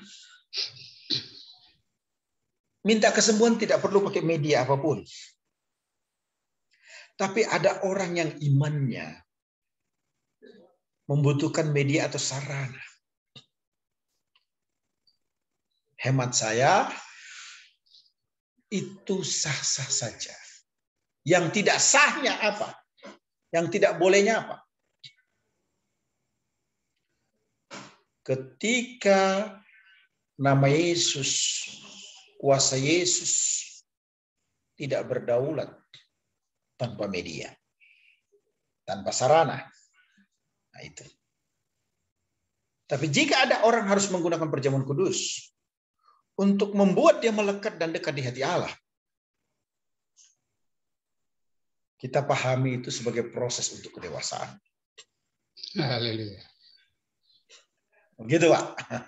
Makasih, Pak. Tuhan berkati. Gitu. Makasih, Pak. Ya, silakan kalau mungkin ada teman-teman yang mau tambahkan, monggo. Pak Anas, Ya. saya bisa apa ya, sharing lah mungkin ya. Silakan. Sehubungan dengan pertanyaan Pak Edwin, kalau saya pelajari baptisan kita orang Kristen ini asalnya kan dari ritual pentahiran orang-orang Yahudi, gitu kan. Nah, sedangkan kalau pentahiran itu kapan saja bisa, kalau mereka najis, kena najis.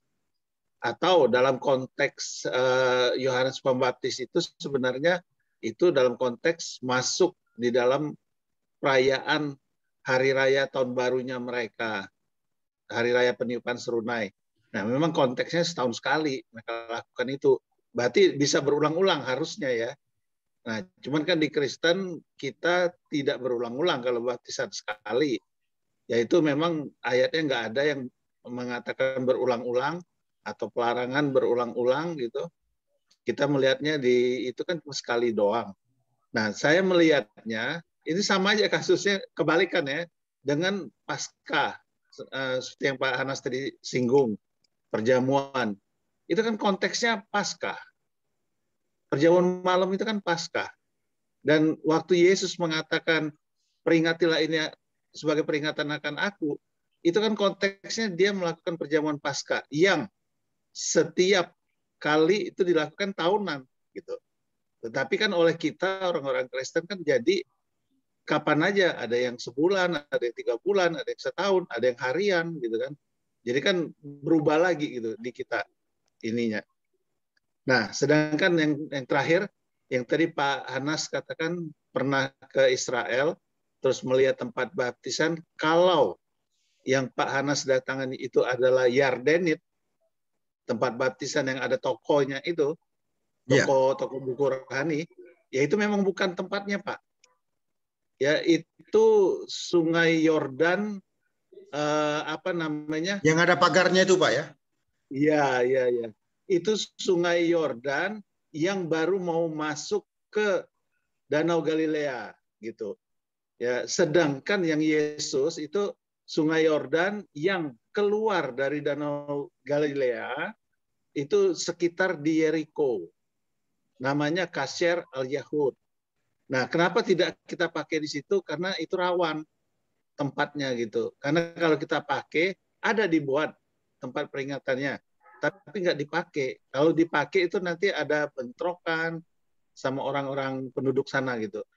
Makanya dialihkan ke sana, ke atas gitu, naik ke atas gitu. Bukan di Kasher al-Yahud.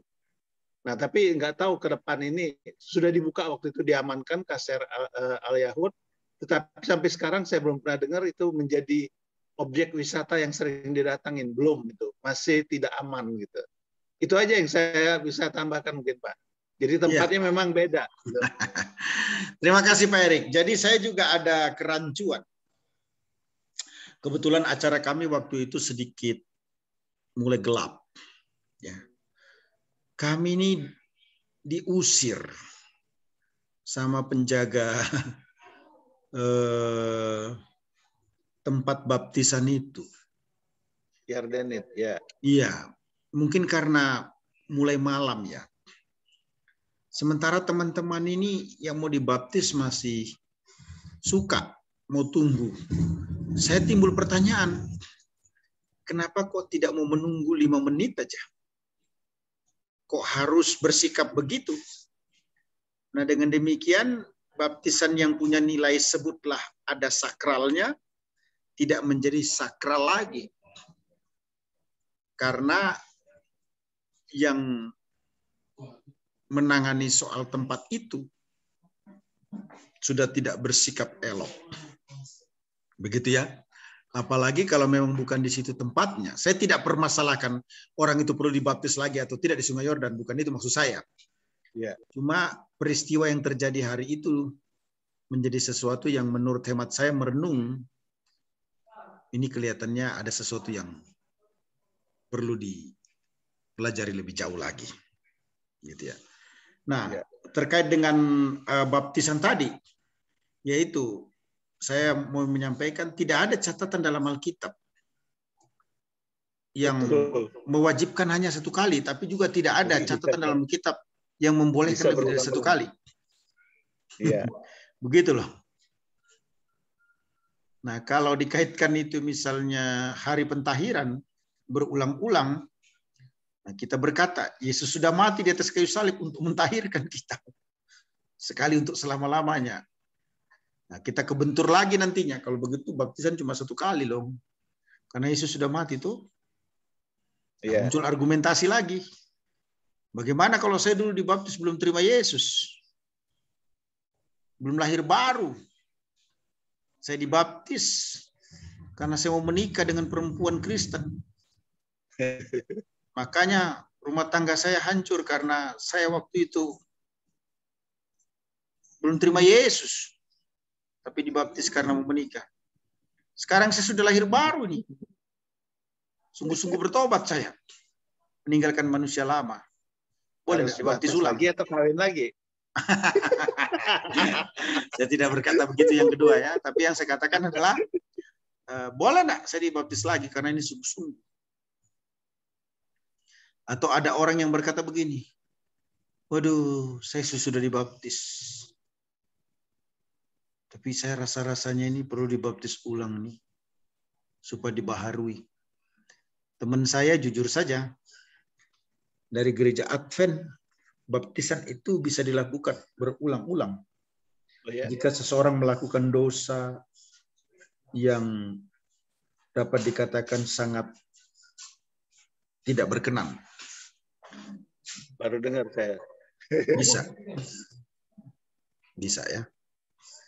Sekali lagi dalam kesempatan ini saya tidak bermaksud untuk menyerang Advent, untuk menyerang Pentakosta, untuk menyerang Bala Keselamatan, untuk menyerang Injili. Jadi dengan penuh kasih saya mohon maaf jika ada yang salah dari kata-kata saya. Tidak berkenan kepada Bapak dengan tidak maksud sama sekali. Webinar ini bersifat intern untuk kalangan Kristen dan juga untuk menambah wawasan kita. Jadi kita harus saling menghargai perbedaan itu. Dan saya tidak bermaksud untuk memaksakan pendapat saya. Melainkan argumentasi perlu disampaikan. Saya kira begitu ya. Oke, setuju. Panas boleh? Lanjut. Ya, silakan nih. Kalau begitu kita lanjutkan aja ya 11 menit lagi. Boleh nanya lagi? Ya, silakan Pak. Iya. Boleh ya Pak Ketua ya. Yuk. Oh ya, Pak Ronald ya, mohon izin ya. Ya, ya pertama saya komentarin dulu ya mengenai di Yardenit ya. Mungkin kalau di Yardenit itu memang tempat yang paling tepat kelihatannya, karena di sepanjang Sungai Yordan itu kan air terkumpul banyak dan bersih itu boleh dikata ya di Yardenit itu. Karena di tempat lain malah Sungai Yordan itu kan mulai kering gitu. Jadi untuk pembaptisan barangkali tidak bisa dilakukan di situ kalau baptisan selam. Jadi mungkin dilakukan di Yardenit itu. Ini Panas, ya. Saya melihat ada kan yang namanya gereja Anabaptis. Gereja Anabaptis itu artinya baptis ulang, gitu ya. Kalau saya tidak salah, jadi Ana itu maksudnya ulang, Anabaptis ini dibaptis ulang gitu. Kalau saya tidak keliru. Nah ini kan terjadi beberapa kali pembaptisan. Sama seperti saya harus akui bahwa saya beberapa kali baptisan. Pertama, saya lahir di dalam lingkungan Protestan di Manado, Gemim. Saya waktu kecil sudah dibaptis. Di waktu kecil. Kemudian setelah besar, saya ada di gereja Pentakosta, dibaptis juga, baptis selam. Itu. Nah, tetapi ketika saya pindah ke Jakarta, saya berkecimpung karena kebetulan di dekat TVRI situ ada gerejanya Paniko Betani, saya aktif di situ, dibaptis lagi di situ. Begitu. Kemudian karena juga sempat ke Yardenit di Israel, ya sayang kalau nggak dibaptis gitu ya. Jadi saya membaptiskan diri saya di situ, Pak. Gitu. Oh, baptis sendiri. Baptis sendiri. Gitu, karena tidak ada pendeta yang membaptis. Gitu. Jadi saya membaptiskan diri sendiri begitu. Jadi saya beberapa kali dibaptis. Nah, ini bagaimana menurut pendapat Pak Anas? Apakah ya ini pribadi saya gitu ya?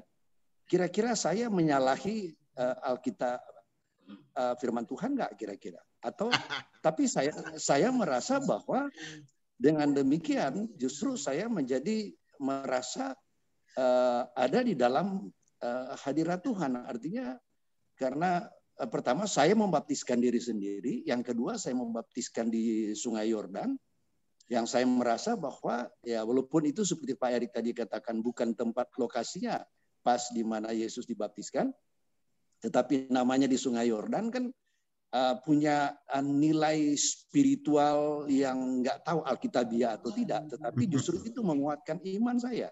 Nah itu gimana pendapat Pak? Baik. Boleh enggak sebelum saya jawab, kita kasih kesempatan teman-teman lain untuk respon dulu. Dengan tidak menyerang pribadi ya, dengan tidak menyerang pribadi. Dengan tidak menyerang pribadi. Silakan. Teman-teman yang saya respon, tapi Tapi Iya. ini setengah bercanda ya Pak Edwin. Iya, Kelihatannya Pak Edwin, iya silakan setiap Pak. kali baptisan yang Pak Edwin lakukan itu ada peningkatan gitu.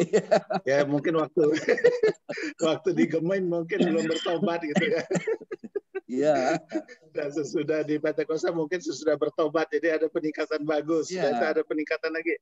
Sampai di Yarden itu posisinya ya Iya. ada peningkatan lagi. Iya. Nah nanti mungkin terakhir di Kasher Al Yahud itu pas itu. Itu aja.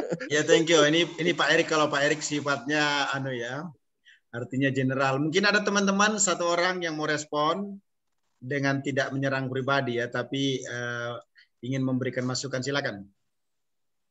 Apa yang dialami oleh Pak Erik? Pak Pendeta Edwin nih.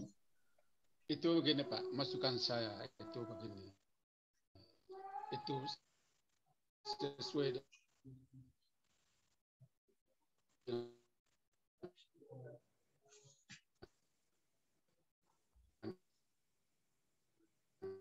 Ya, suaranya Pak Ayub.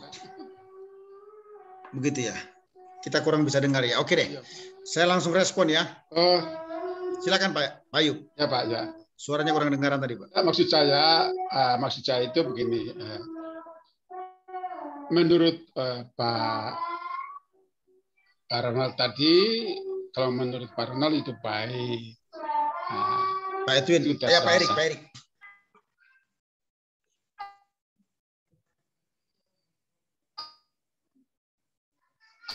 Ya, silakan.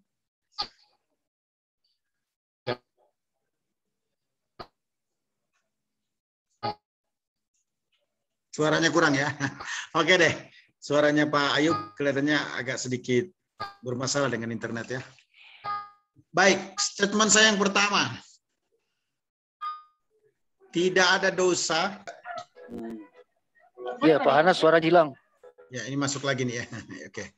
Thank you buat Bu Dwi yang mengingatkan. Jadi, yang pertama adalah tidak ada dosa yang tidak bisa diampuni. Termasuk dosa apapun. Saya tidak bilang dosa apa saja. Maksud saya dosa apa saja selain menolak Yesus sebagai Tuhan dan Juru Selamat pribadi, itu tetap mendapatkan pengampunan. Artinya jika kita melihat apa yang dilakukan oleh Pak Edwin merupakan kesalahan, Tuhan juga mengampuni. Kalau itu dilihat sebagai kesalahan ya. Tapi kalau itu tidak dilihat sebagai kesalahan, berarti tidak ada masalah dong. Kalaupun itu dilihat sebagai kesalahan, Tuhan mengampuni. Sekali lagi loh ya, Pak Pendeta Edwin, saya tidak berkata itu salah atau benar. Gitu kan? Karena saya berkata, tidak ada dosa yang tidak bisa diampuni. Kalaupun itu disebut kesalahan atau dosa, Tuhan mengampuni. Kalaupun itu tidak dosa, ya berarti baik adanya. Kan begitu kan? Terus yang kedua, di dalam berteologi itu, pemahaman kita tentang Alkitab baik adanya jika benar. Tapi yang lebih utama dari semua itu adalah bagaimana implementasinya yang disebut dengan buah roh. Karena itu jauh lebih utama dibanding dengan apa yang kita pahami. Kenapa Yesus begitu mengecam orang Farisi ahli Taurat? Orang-orang Saduki. Permasalahannya bukan karena mereka paham. Bukan. Tapi karena mereka tidak melakukan. Yang secara simpel kita terjemahkan secara praktis. Bahwa orang percaya itu perlu menunjukkan buah roh. Atau hidup dikuasai, dikendalikan oleh roh. Itu yang saya sampaikan tadi ya. Nah, jadi begitu. Oke. Ya. The last question mungkin ya. Pak Anas, saya Pak yang bertanya Pak. Oh, ya. Pak Ibu Dwi dulu, Ibu Pendeta Dwi dulu, silakan. Oh, ya. Gini Pak Anas, saya Artinya dalam pelayanan ini kan khususnya di dalam baptisan ada orang yang tadinya sudah percaya Tuhan, artinya dia terus sakit, buta, dan pada akhirnya dia sembuh. Tapi ketika sembuh dia juga masih nggak mau dibaptis. Tapi berikutnya beberapa tahun kemudian sakit lagi gitu, dan sakitnya udah parah banget begitu. Nah, pada saat sakit yang parah ini, orang ini minta dibaptis, begitu. Kan sudah nggak bisa, itu udah di tempat tidur, udah itu, tapi orang ini benar-benar minta dibaptis begitu. Nah, pada waktu itu karena itu semua diserahkan kepada keputusan gembala begitu, akhirnya kita memang melakukan hanya di tempat tidur itu, dan disiram dengan satu arahan bahwa ini adalah baptisan pertobatan. Saya kurang tahu atau salah atau tidak. Saya seringkali hanya ketika melakukan pengarahan saya bilang baptisan ini memang adalah baptisan pertobatan, di mana kita sedang memproklamirkan diri bahwa kita adalah pengikut Kristus, ya. Dan itu kalau tidak dibarengin dengan kehidupan yang berubah, ya, baptisan ini akan menjadi sia-sia, seperti seseorang yang berenang saja, masuk di kolam renang, besok begitu lagi, gitu aja gitu. Nah, menurut Pak Anas seperti apa?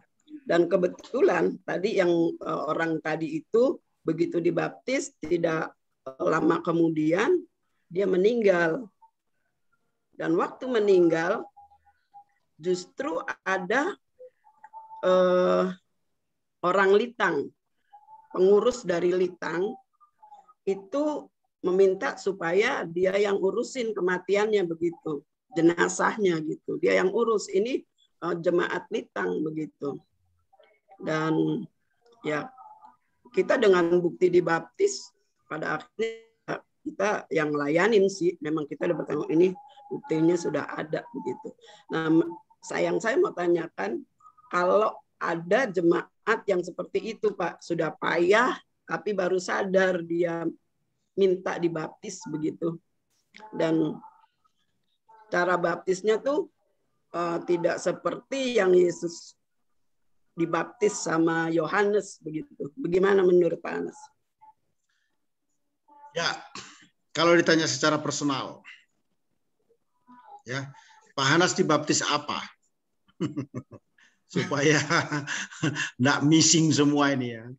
Saya mau jawab, karena saya lahir dari gereja yang dibaptis Islam, ya saya dibaptis Islam. Dengan tidak mengurangi rasa hormat kepada teman-teman yang tidak dibaptis Islam. Kan yang membuat kita sama-sama ke surga kan percaya Yesus. Terus pernyataan Ibu Dwi tadi sepakat. Ada orang yang memang sangat berbahaya dan tidak boleh ditenggelamkan di dalam air. Tapi dia terima Yesus. Ya jangan ditenggelamkan di dalam air lah. Cukup siram. Percik. Iya, begitu kan? Diguyur, ya gitu. Ya. Ada dua orang di padang gurun. Yang satu bernama Abraham. Dia penginjil. Ketemu sama Ibrahim di padang gurun. Cari-cari air di padang gurun susah untuk mengguyur si Ibrahim ini. Apa yang dilakukan oleh Abraham? Karena si Ibrahim percaya Yesus, maka si Abraham ketemu bahwa dia bawa botol aqua kecil. Ini cerita saya doang. Maka si Ibrahim itu dibaptis oleh si Abraham di padang gurun. Pakai apa? Air aqua yang sisa itu. Yang penting kan baptisan ditujukan menjadi milik Yesus Kristus.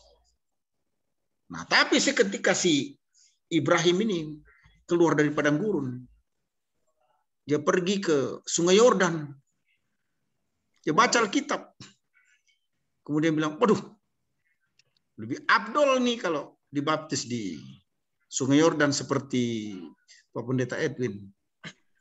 Maka si Abraham ngomong, ya sudah kalau kamu mau dibaptis lagi secara penuh, yang penting kamu tidak berenang ya.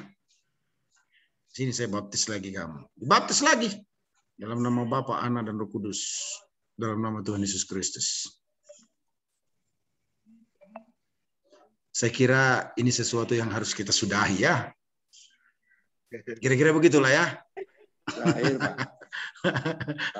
Paling terakhir. Gimana nih Pak Ketua? Masih ada terakhir katanya. Terakhir. Pendek singkat aja. Ya, oke deh. Singkat. Ya. Enggak, ini kan pembaptisan mengapa seringkali terjadi karena ada pemahaman dari gereja bahwa pembaptisan itu juga termasuk di dalam pengakuan pengesahan sebagai anggota gereja. Jadi kalau misalnya dia masuk di dalam gereja itu, ya harus dibaptis sebagai tanda menjadi anggota gereja itu. Maka itulah sebabnya terjadi beberapa kali pembaptisan itu. Nah itu bagaimana Pak Anas? Jadi hanya antara lain dianggap sebagai menerima, telah menyatakan bahwa masuk dalam lingkungan gereja yang bersangkutan. Oke, yang terakhir ya. Jadi memang ada gereja yang mewajibkan seseorang kalau masuk di komunitas itu dibaptis ulang. Gitu ya. Apakah dulunya percik atau selam, pokoknya baptis ulang. Karena gereja ini menerima dan mengakui kamu sebagai member ataupun sebagai pelayan dengan cara dibaptis ulang. Jawaban saya, itu tidak membuat kita ke neraka dan juga tidak membuat kita ke surga. Gitu ya. Jadi bagaimana sejahtera nyamannya kita atau positioning kita, dan tidak boleh ada judgement penghakiman terhadap orang itu. Karena Yesus juga berkata, Paulus berkata, baptisan itu adalah pengajaran yang sebenarnya tergolong pengajaran yang basically, penumpangan tangan basically, yang dapat dikatakan ada sesuatu yang lebih besar dari itu, yaitu menjangkau jiwa-jiwa bagi Kristus Yesus Tuhan. Ya, terima kasih. Silakan Ibu Pendeta Aide, mau capture sebelum kita tutup bersama-sama. Baptisan tidak menyelamatkan ya Pak, yang menyelamatkan Yesus. Ya, sabar ya, ini lagi siap di capture ya, untuk dokumentasi.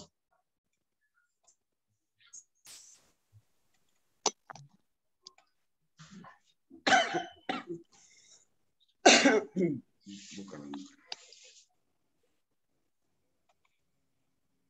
Dwi, mungkin gara-gara disiram air itu meninggal deh. Ya bisa jadi.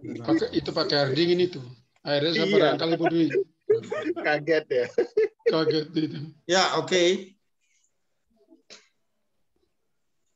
Bu Dwi lagi kaget pakai 1, 2, panas. Ya, sekali lagi ya. 1. 20. Haleluya. Lagi ya. Sudah saat itu. Ya, oke. Thank you. Thank you Pak Anas. Oke. Ya, selanjutnya serahkan kepada Pak Ketua. Silakan Pak Ketua. Terima kasih Pak Anas dan berkati. Thank you. Makasih. Makasih Pak Anas. Silakan Pak Pendeta Ronald. Pak Edwin, selamat malam.